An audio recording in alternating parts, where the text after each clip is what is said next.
한번 인사할까요? 반갑습니다.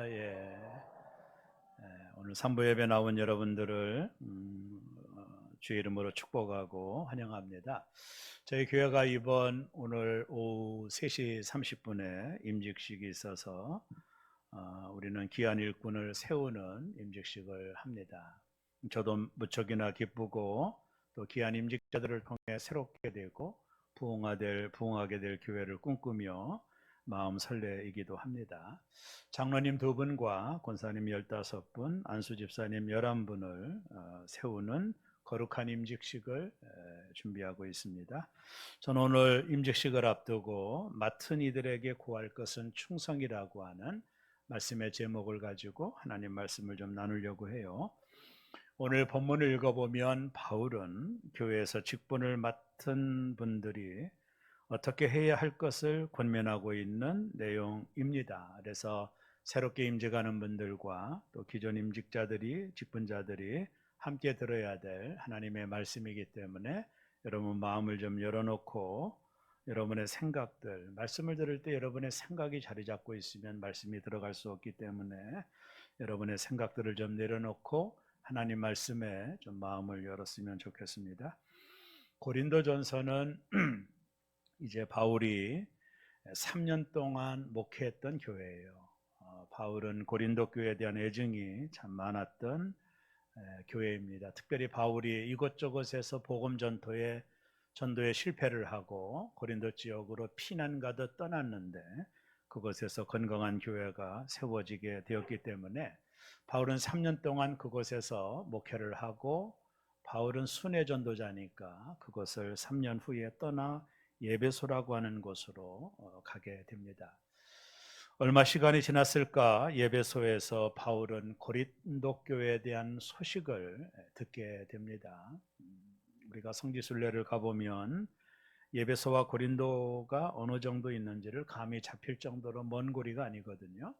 그래서 고린도 교회 실상을 바울이 전해 듣게 됩니다. 한마디로 말하면 고린도 교회는 여러 가지 은사들의 문제도 있었고 결혼에 대한 문제 등등 많은 문제가 있었는데 고린도 교회가 특별히 가지고 있었던 문제는 분파주의입니다.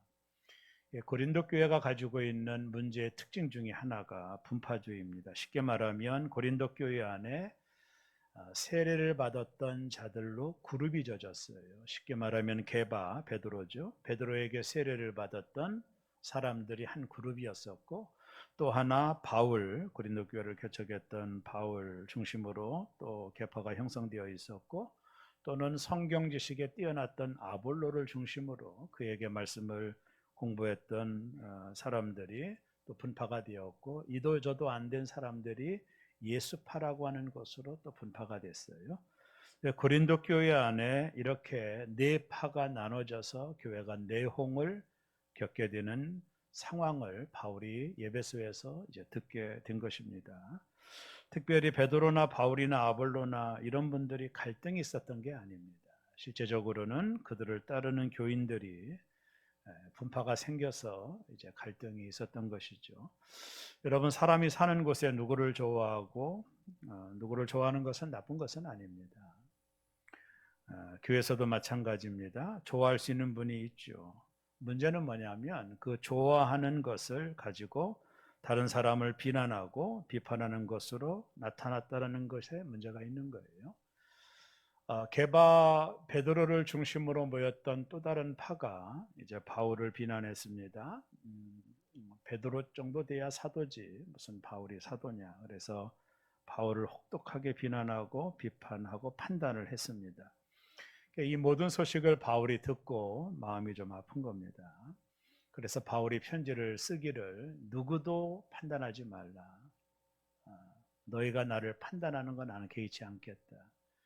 나를 판단하실 분은 오직 하나님이지 당신들이 아니다. 이렇게 말하면서 오늘 강력한 메시지를 전하고 있는 것이죠.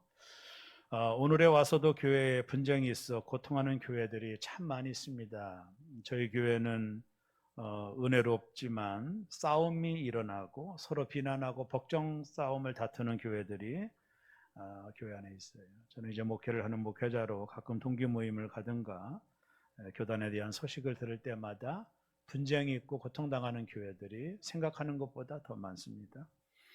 교회가 분쟁이 심해지면 나타나는 현상이 영적인 피로감이 찾아옵니다. 이게 가장 큰 문제인데요. 한마디로 말하면 성도들이 교회가 계속 싸우면 지친다라는 거예요. 여러분, 싸우는 교회 나오고 싶습니까? 그런 적은 없죠. 그래서 영적인 그 피로감이 교회에 불어와요. 제 경험에 의하면 그런 것 같습니다. 자, 영적인 피로감이 오면 성도들이 자신들이 하는 이 사역을 내려놓게 됩니다. 이게 아주 도미노처럼 나타나는 현상이에요.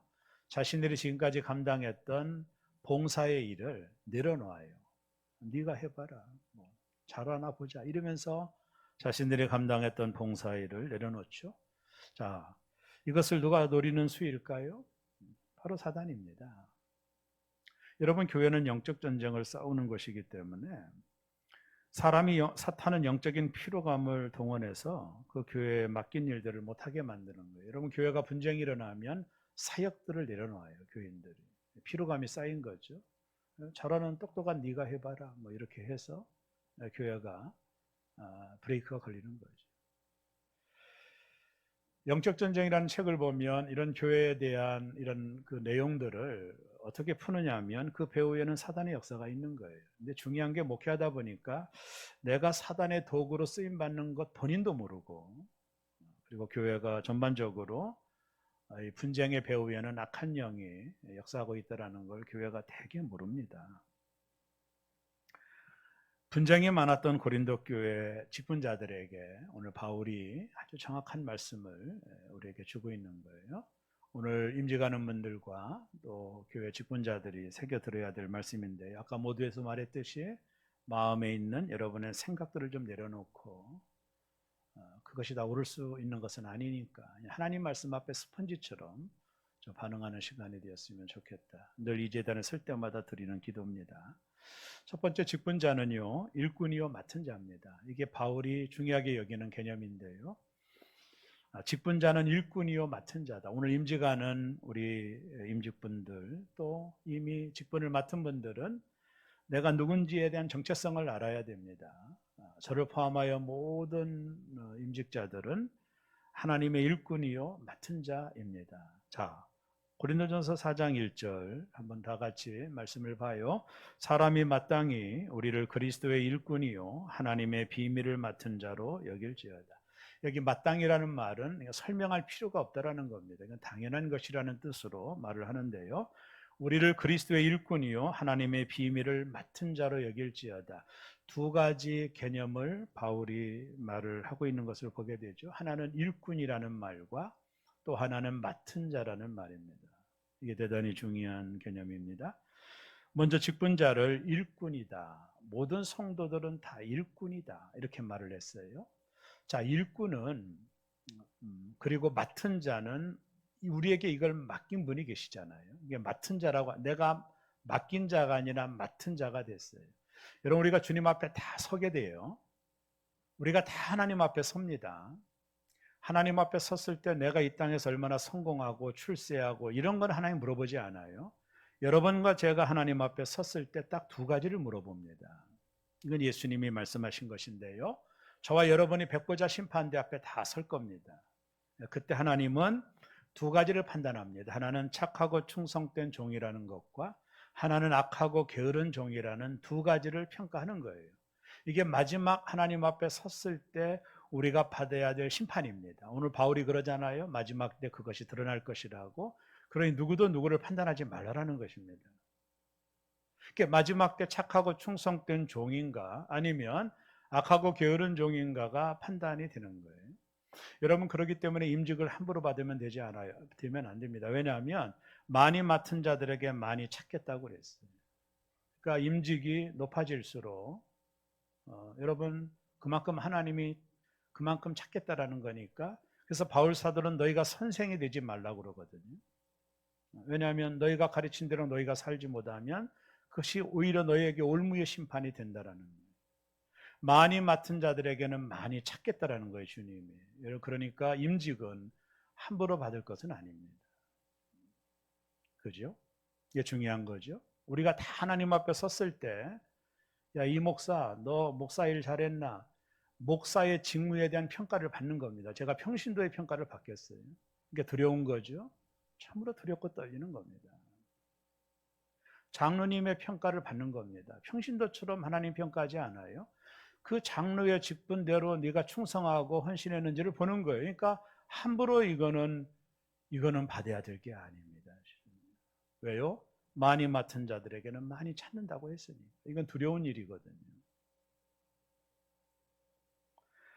여러분, 우리 모두는 일꾼이라고 그랬어요. 여러분, 늘 말하지만 우리가 주님 앞에 섰을 때 딱 두 가지를 듣는다는 말을 항상 기억하셔야 돼요. 여러분이 장로님이면 장로님 걸맞는 충성을 하셔야 돼요. 그렇지 않으면 심판대 앞에서 악하고 게으르한 종이라는 책망을 받을 수 있어요. 여기는 목사도 마찬가지입니다. 그러니까 임직은 대단히 중요한 건데, 임직자를 다 일꾼이라고 말해요. 임직자를 일꾼이라고 말했어요. 이 중요한 거. 바울이 일꾼이라고 하는 단어를 썼어요. 우리를 그리스도의 일꾼이요. 1세기, 2세기 때 바울이 썼던 일꾼이라는 단어가 헤페레테스라는 헬라어입니다. 바울이 이 단어를 쓰는 이유를 여러분이 아셔야 돼요. 여기 나오는 일꾼이라고 하는 단어가, 헤페레테스라고 하는 단어는 나중에 노예가 됩니다. 노예라고 하는 단어로 확장되거든요. 그러니까 헤페레테스라는 뜻이 뭐냐면 배 밑에서 노를 젓는 노예를 가리키는 단어입니다. 바울은 의도적으로 이 단어를 쓰고 있는, 배 밑에서 노를 젓는 노예, 그림이 나오죠. 배너라고 하는 영화를 보면 이 노예들이요, 발에 착고를 차고 쇠사슬로 묶여서 노를 져요. 양쪽으로 갈라져서 노를 짓고, 가운데 있는 사람이 감독관입니다. 그리고 이 배 위에 있는 사람은 호민관입니다. 이들이 호민관의 명령, 호민관이 구멍 뚫린 배 밑으로 명령을 보내면 이 감독관이 그 명령을 받아서 노를 젓는 건데, 지금 전쟁하고 있는 거거든요. 이 노예들이 열심히 노를 져서 전쟁에 승리하면 노예에서 풀어줍니다. 이때 쓰는 단어가 헤페라테스예요. 그러니까 여기 있는 노예들은 죽기 살기로 노를 젓는 거예요. 이 전쟁에서 승리하면 우리에게 자유가 주어지는 겁니다. 얼마나 열심히 노를 젓겠어요? 이 사람들은 오른쪽으로 노를 져라, 왼쪽으로 져라. 이거는 왜 그러는지 모르는 겁니다. 노 젓는 사람은. 그게 중요한 게 아니라 호민관의 명령에 따라 순종하는 거예요. 이 사람들이 그 정세를 알 필요도 없어요. 왜 오른쪽으로 져야 되느냐라고 불평할 필요도 없어요. 노 젓는 사람은 호민관의 명령에 따라서 그냥 노를 젓으면 되는 거예요. 이게 일꾼입니다. 일꾼은 노를 젓는 노예라는 뜻이에요. 여러분, 노 젓는 사람에게 무엇이 중요합니까? 호흡입니다. 호흡. 호흡을 맞추어 노를 져야 돼요. 이를 위해서 뭐가 있느냐면 북치는 사람이 있는 거예요.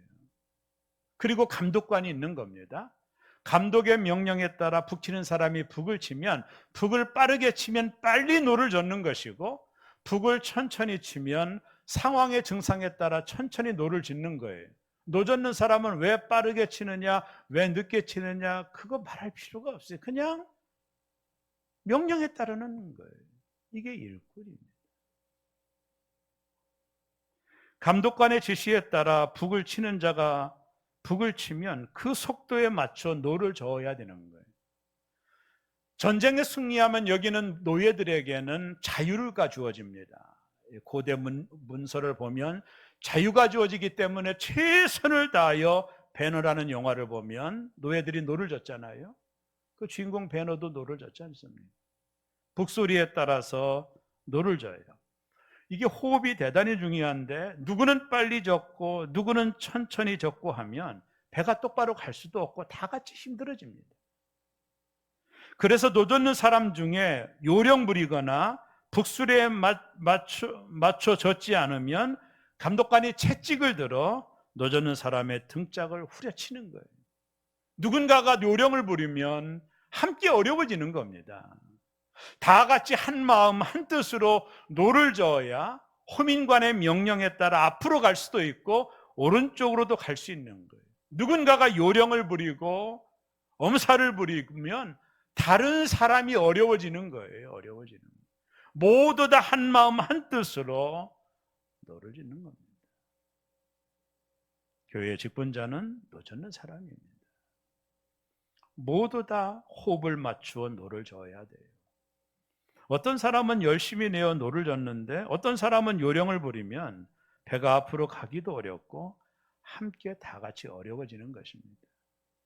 만약 노 젓는 사람 사이에 패가 갈라져서 이쪽 사람이 노를 저으면 다른 쪽 사람이 쉬거나 저쪽 사람이 앞으로 가니 우리는 뒤로 가겠다라고 하면 배는 한치도 앞으로 갈 수가 없습니다. 일꾼의 가장 중요한 것은 함께 노를 젓는 겁니다. 이게 헤페레테스라고 하는 단어의 뜻입니다. 오늘 여기는 새롬의 모든 성도들은 다 같이 함께 노를 젓는 사람들입니다. 교회가 어떤 비전을 향하여 나아갈 때 함께 호흡을 맞춰주고 함께 동참해주고 함께 협력하며 나아가는 겁니다. 그래서 영적 전쟁에서 승리하도록 나는 저 사람과 다르니까 나는 반대로 짓겠다고 하면 교회가 어떻게 되겠습니까? 오늘 고린도 교회가 그런 거예요. 파가 나눠져 가지고 개바파가 앞으로 노를 지면 우리는 그들과 반대파니까 반대로 짓하고 하니까 이 고린도 교회가 아수라장이 되고 내용을 겪게 되는 거예요. 오늘 바울이 그것을 책망해요. 개바파나 아볼로파나 우리 다 상관없이 배 밑에서 노젓는 일꾼에 불과하다라는 거예요. 또 바울은 직분자는 맡은 자라고 했어요. 내가 맡긴 자가 아니라 맡은 자입니다. 이 거룩한 직분을 하나님이 나에게 맡겨주신 거예요. 우리가 주인이 아닙니다. 맡겨주신 거예요. 하나님이 나에게 맡은 자가 된 거예요. 그래서 교회는 그리스도가 주인이시고 오직 하나님만이 경배와 찬송을 받으심을 잊어서는 안 돼요. 목사든 장로든 안수집사든 권사들이든 사람이 하나님께 돌아가야 될 존귀와 영광을 나누어 가져서는 안 되는 거예요. 오직 하나님께만 영광을 돌리는 거예요. 이게 교회입니다. 왜요? 이것을 맡긴 자가 있는 거예요. 맡은 자가 영광을 받으면 안 돼요. 맡은 자가 알아달라고 하면 안 됩니다. 우리는 하나님 앞에 모든 영광을 돌리는, 하나님이 그것을 맡겨주신 거기 때문에 우리는 노를 젓는 일꾼으로서 우리에게 맡긴 일을 성실히 감당하고, 그리고 모든 영광은 찬송과 경배는 하나님께 올려드리는 겁니다. 노젓는 사람이 알아주지 않는다고 하거나, 왜 교회가 나를 칭찬하지 않는다고 하거나, 왜 내 수고를 알아주는지 않는다고 하거나, 그것은 어불성설이에요. 우리가 하는 모든 영광은 하나님 앞에 돌리는 것이지, 칭찬은 하나님이 받으시고 영광은 하나님이 받으시는 것이지, 노젓는 노예가 무슨 영광을 받습니까? 우리는 맡은 자예요. 한시도 잊으면 안 됩니다.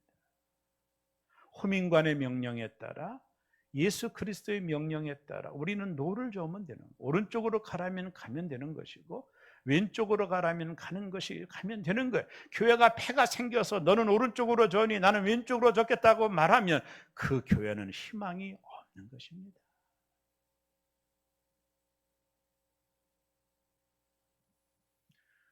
여러분, 우리가 우익이 될 수 있고 좌익이 될 수 있죠. 우리 다 그렇게 할 수 있습니다. 나는 우익이야, 나는 좌익이야. 우리가 선택할 수 있는 거예요. 여러분, 그러나 문제가 뭔지 아세요? 극우가 되고 극좌가 되는 겁니다. 이거는요, 나와 다른 사람은 다 나쁜 놈이 돼버리는 거예요. 이게 문제입니다. 내가 보수일 수도 있고 우리는 상관이 없어요. 우익일 수도 있어요. 문제는 뭐냐면 극우로 가고 극좌로 가는 거예요. 그렇게 되면 어떻게 현상이 일어나느냐면 나와 같지 않은 사람은 다 나쁜 놈이 되어버리는 거예요. 여러분, 교회가 파당이 위험한 이유가 여기 있습니다. 끼리끼리 모이고 의견들을 내면서 나와 마음이 맞지 않는 사람을 다 나쁜 놈으로 처리해버리면 교회는 심각한 문제를 맞이합니다. 누구는 좋아하고 누구는 싫어할 수 있는 것은 당연한 겁니다. 그러나 극우로 가거나 극좌로 가는 것은 사단의 역사입니다. 그래서 당신이 오른쪽으로 노를 저니까 우리는 당신과 같은 편이 아니니까 왼쪽으로 노를 저으면 이 교회라고 하는 배가 어디로 가겠어요? 갈 수도 없고 앞으로 전진할 수도 없는 거예요. 여러분 기억하세요? 우리는 직분을 맡긴 자가 아니에요. 맡은 자이기 때문에 모든 영광은 하나님 앞에 돌려야 되고, 목사가 받는 게 아닙니다. 모든 영광은 하나님 앞에 돌려야 되고, 우리는 배 밑에서 호민관의 명령처럼 예수님의 명령에 따라 열심히 노를 젓는 거예요. 어떻게 해요? 한 마음 한 뜻으로. 그래서 바울이 고린도 교회에게 뭐라고 말합니까? 같은 뜻, 같은 마음, 같은 말을 하라는 거예요. 너희가 함부로 게바를 평가하고 바울을 평가하지 말라는 겁니다. 오늘 본문에 보면 모든 심판은 하나님이 내리는 거니 너희가 심판을 하지 말라는 거예요. 여러분, 사람이 누구는 그냥 좋고 누구는 나쁜 사람이 있잖아요. 우리가 누구를 판단하고 심판하는 것처럼 어불성설이 어디 있습니까? 그게 정확한 잣대입니까? 우리가 다 죄인인데. 모든 판단은 하나님이 하시는 거예요. 하나님이 모든 판단을 하시는 겁니다. 우리가 함부로 사람을 판단하면 안 되는 거예요. 우리는 맡은 자입니다. 오늘 임직하는 우리 임직자들은요, 배 밑에서 노를 젓는 사람입니다. 한식을 잊으면 안 돼요. 모든 교우들은 다 일꾼이에요. 같은 마음, 같은 생각으로 노를 져야 돼요. 여러분 교회가 사분은혈이 되고 분파가 생겨서 나는 게바파, 나는 바울파, 나는 아볼로파라고 해가지고 네가 오른쪽으로 지니 나는 왼쪽으로 짓게, 이렇게 적대감을 가지고 교회가, 고린도 교회가 아수라장이 된 거예요. 그래서 바울이 다시 한번 우리 모두는 다 노를 젓는 일꾼에 불과하지 우리가 주인이 아니라는 거예요. 오늘 바울이 그것을 우리에게 주는 거예요. 오늘 임직하는 분들과 새롭게 모든 성도들은 다 일꾼들입니다. 노 젓는 사람입니다. 모든 영광은 하나님이 받으시는 거예요. 교회가 문제가 되는 것은 사람이 영광을 가로채기 때문에 교회가 시끄러워지고 문제가 되는 겁니다. 모든 영광은 오직 하나님 앞에 올려드리는 겁니다. 우리는 단지 일꾼이고 우리가 열심히 주님 앞에 충성하다가 주님 앞에 서는 날 딱 두 가지 평가를 받아요. 착하고 충성된 종이 아니면 악하고 게으른 종이 되는 것입니다. 이것은 주님이 마지막 때 심판하신다고 그러셨잖아요. 상당히 중요한 겁니다. 직분을 받는 게 중요한 거잖아. 그 직분에 걸맞는 충성이 없다면 악하고 게으른 종이 될 수 있는 것입니다. 우리는 배 밑에서 노를 젓는, 저는 늘 그 생각하거든요. 배 밑에서 노를 젓는 노예에 불과하다. 두 번째, 맡은 자들에게는 뭐죠? 구할 것은 충성입니다. 아까 말했죠. 충성 외에는 다른 게 없습니다. 교회 일꾼의 평가는 충성 외에는 다른 것이 없어요. 우리가 이 땅에서 성공하고 출세하고 하나님 그거 보지 않아요. 내가 너에게 직분을 맡겼으니 너가 얼마나 충성하느냐를 하나님이 보시는 겁니다. 다른 건 없습니다. 오늘 4장 2절에서 이렇게 말하죠. 그리고 맡은 자들에게 구할 것은 뭐다? 충성이니라. 일꾼은 충성해야 되죠. 어떻게 하는 게 충성하는 것일까요? 중요하지 않나요? 먼저는요, 내가 누군지를 아는 거예요. 이게 영적인 정체성이거든요. 충성하려면 내 포지션을 알아야 돼요. 여러분, 내가 누구냐면 나는 일꾼이다, 나는 모습이다, 이렇게 나를 인지하셔야 돼요. 나는 일꾼이고 나는 모습이다. 지배하려 하지 말고 섬기려 해야 돼요. 일꾼이 무슨 섬김을 받습니까? 일할 뿐이죠. 권리를 주장하기보다 책임을 질 줄 알아야 충성하는 겁니다. 참 많이 권리를 얘기하죠.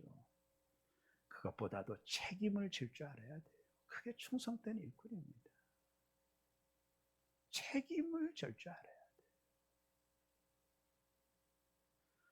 충성은 오직 하나님께만 바쳐야 됩니다. 그리고 충성은 오직 하나님의 말씀대로 하는 거예요. 오늘 고린도전서 4장 6절이 그 말씀을 하고 있는데 대단히 중요한 얘기입니다. 다 같이 읽습니다. 형제들아, 내가 너희를 위하여 이 일에 나와 아볼로를 들어서 본을 보였으니 이는 너희로 하여금 기록된 말씀 밖으로 넘어가지 말라 한 것을 우리에게서 배워 서로 대적하며 교만한 마음을 가지지 말게 하려 함이라. 왜 고린도 교회가 분쟁이 일어났어요? 서로 대적하고 교만한 마음을 가진 겁니다. 왜 그랬죠? 하나님의 말씀을 벗어났기 때문입니다. 일꾼의 가장 중요한 표준은 하나님의 말씀입니다. 그 말씀이 일꾼의 표준입니다. 고린도 교회가 말씀을 벗어나서 서로 교만해져서 서로 대적하고 분쟁을 일으켰다라는 거예요. 여러분, 하나님의 말씀이 뭐예요? 여러분 꼭 기억하세요. 하나님의 말씀의 기준이 뭐예요? 예수님 말씀했습니다. 하나님이 하나님과 우리 사이를 화평하게 만들었다. 예수 그리스도가 십자가에 달려 죽어 하나님과 원수된 우리를 화평하게 만들었듯이 하나님이 너희에게 화목하는 직분을 주었으니 너희가 서로 화목하라. 이게 하나님의 말씀입니다. 교회는 화목을 이루는 거예요. 이것을 우리에게 주신 그 하나님의 기준의 말씀을 벗어나서 내 생각이 들어가고 내 뜻이 들어가서 함부로 교만해져서 남을 비판하고 남을 비평하니까 고린도 교회가 소르장이 된 것입니다.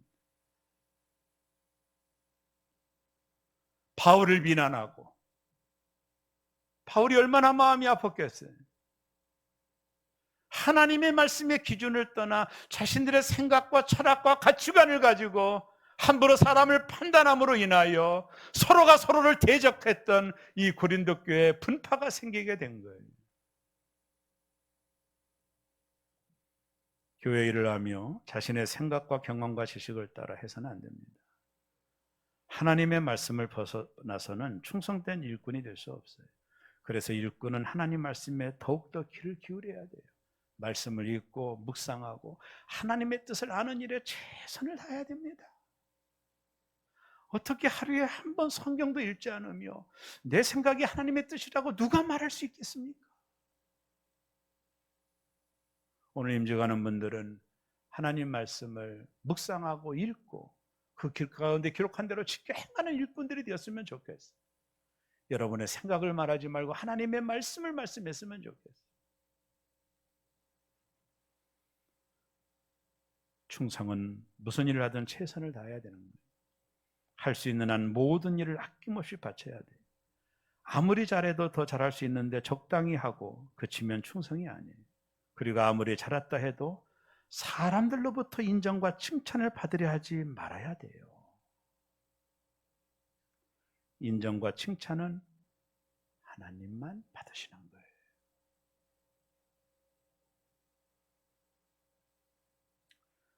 그리고 파당을 짓고 서로 다투지 말아야 충성입니다. 직분자는 한 분 하나님으로부터 일꾼으로 임명받은 종들이에요. 나를 임명한 분은 하나님 한 분입니다. 다른 하나님이 임명하셨나요? 한 분 하나님이 우리를 임명한 거예요. 우리 모두는 다 같은 일꾼이에요. 그런데 다른 사람을 나와 다르다라는 이유로 무시하거나 미워하거나 질시하거나 배척하는 것은 바로 주님을 거역하고 배신하는 것입니다. 그렇게 하면 충성할 수 없는 거예요. 나와 달라도 주님이 세우시고 주님이 명하신 일을 하는 사람이니 존중하고 아끼고 협력할 줄 알아야 충성하는 것입니다. 오늘 임재가는 분들이 그렇게 충성을 다하시기를 주의 이름으로 축원합니다.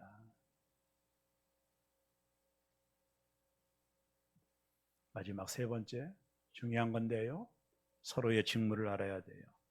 제가 목회하면서 교회가 분쟁이 일어나고 시끄러워지는 일은 이 문제 때문이에요. 꼭 기억하세요. 교회 일꾼은 하나님이 부여하신 직무들이 있어요. 이것이 다 같지 않아요. 로마서 12장 4절에서 바울이 이렇게 말합니다. 다 같이 읽습니다.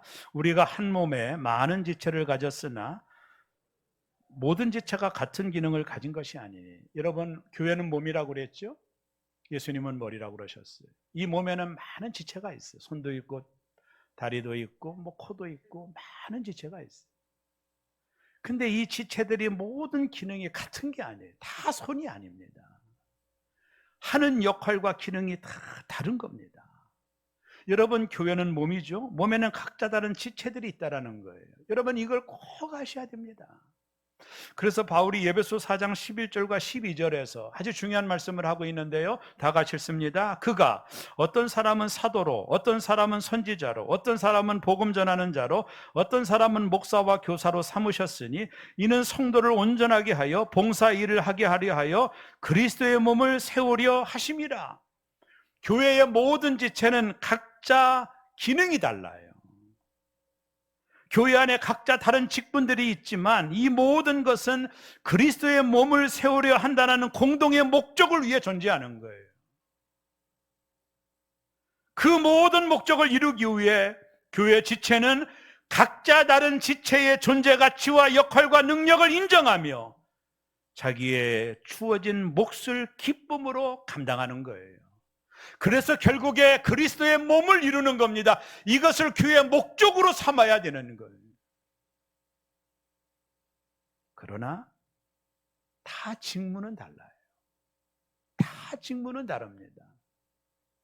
목사가 해야 될 직무가 있고, 장로님이 하셔야 될 직무가 있고, 안수 집사님들이 하실 직무가 있는 거. 이것을 떠나서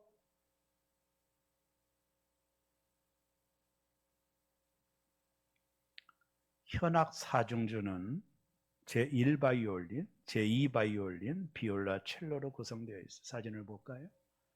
이게 작은 오케스트라거든요. 여기에 이제 더 바이올린이 가미되면 큰 오케스트라가 생기는데, 현악 사중주에서 네 악기가 대단히 중요합니다. 잘 들어보세요. 제1바이올린 연주자는요, 연주하는 곡을 정확히 파악해서 사중주를 이끌어가는 주자입니다. 조련사라고 할 수 있어요. 조련사.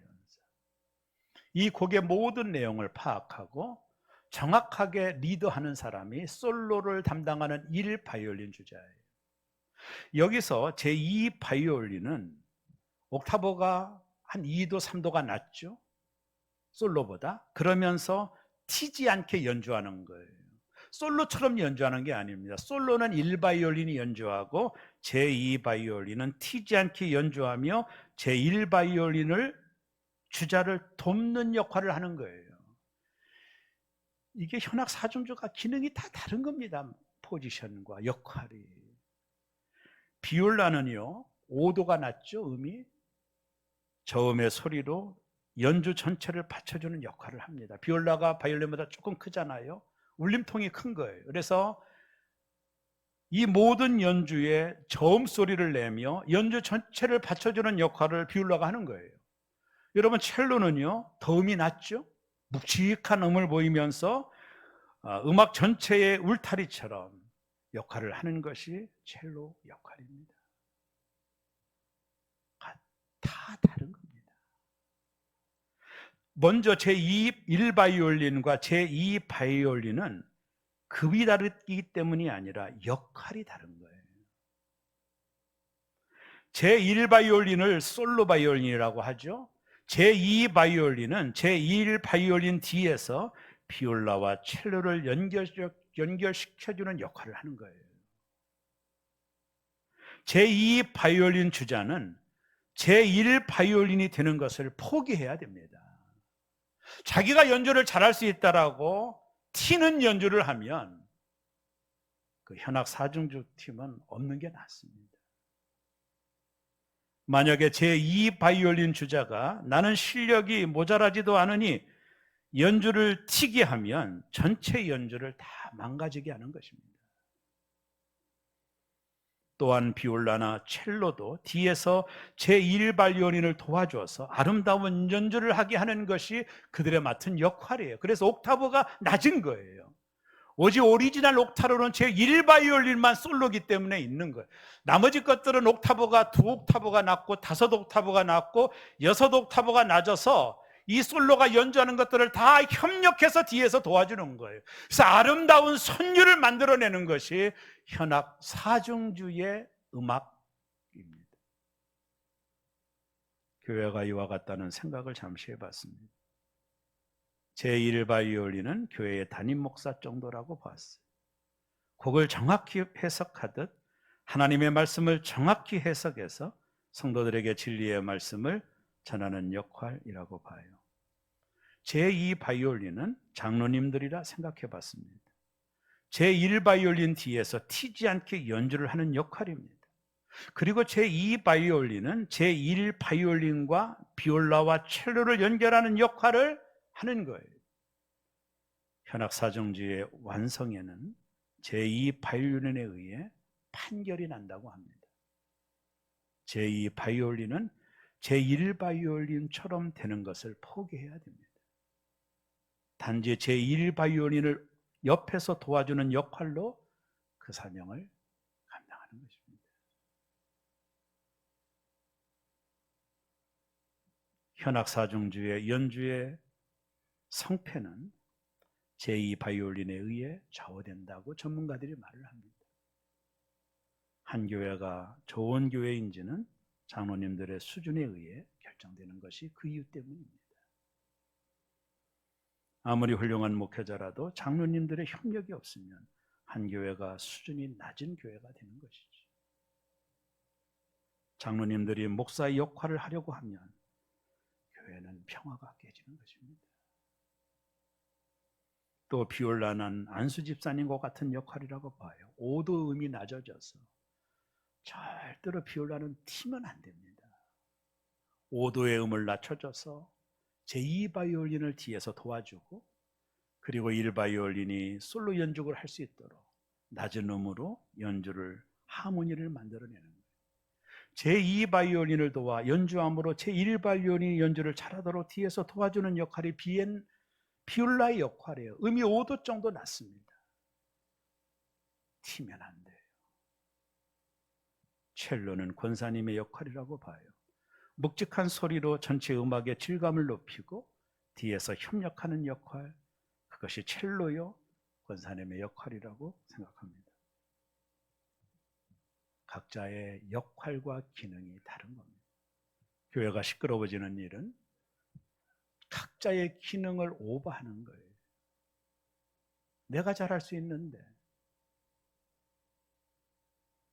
못해서가 아니라 역할의 기능이 다른 겁니다.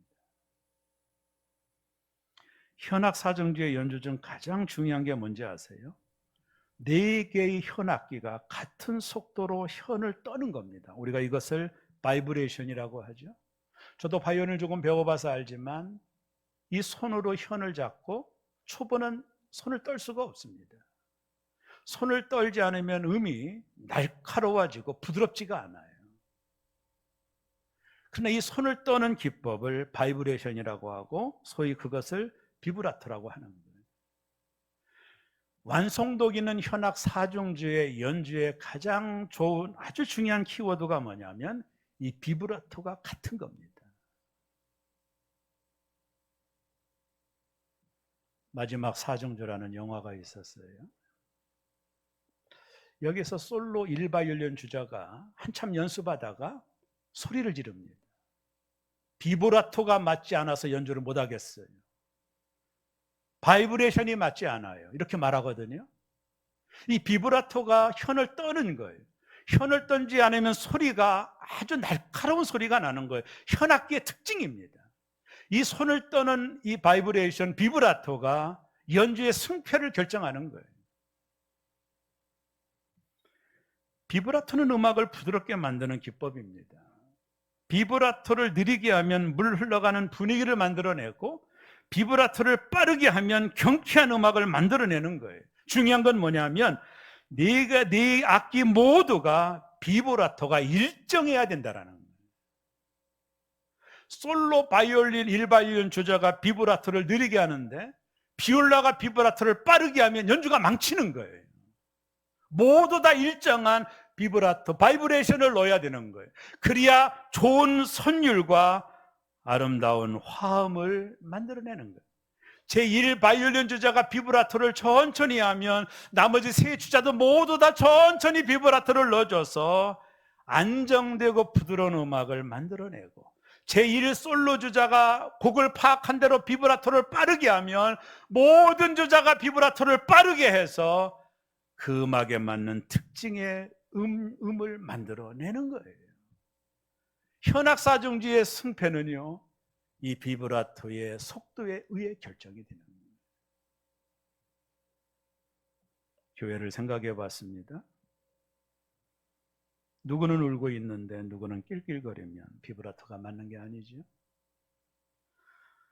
누구는 헌신 때문에 충성을 다하고 정말 어려워하고 있는데 누구는 강구경, 불구경처럼 바라보고 있으면 바이브레이션이 안 맞는 것입니다.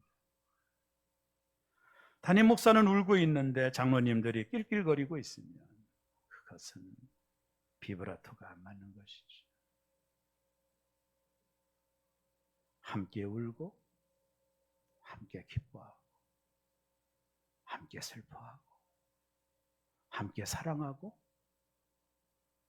솔로가 바이브레이션을 천천히 하면 다 같이 따라서 천천히 해주고 솔로가 너무 좋아가지고 바이브레이션을 빨리 하면 다 같이 함께 빨리 해줘서 현악기의 사중주가 아름다운 노래를 만들어내는 그런 새로운 교회 되어지시기를 주의 이름으로 축원합니다. 이 연주가 아주 좋은 연주 하나를 제가 동영상으로 현악 사중주를 좀 동영상으로 좀 보여드리겠습니다. 앞에 불을 좀 꺼주시고요. 이들의 표정과 이 비브라토를 어떻게 하는지를 유심히 살피며 4줄을 가까이 하는 연주를 들어보겠습니다. 음량을 좀 키워주십시오.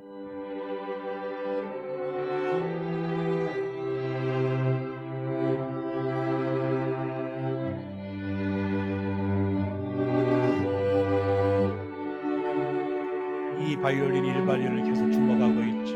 같은 비브라토를 넣으려고.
우리 새롬교회가 각자가 맡은 직무에 따라 서로가 서로에게 화음을 맞추고 서로가 서로 협력해서 아름다운 하모니를 만들어냄으로 인하여 모든 영광을 하나님 앞에 올려드리는 오늘 임직식과 우리 모두 되시기를 주의 이름으로 축원합니다. 기도하겠습니다.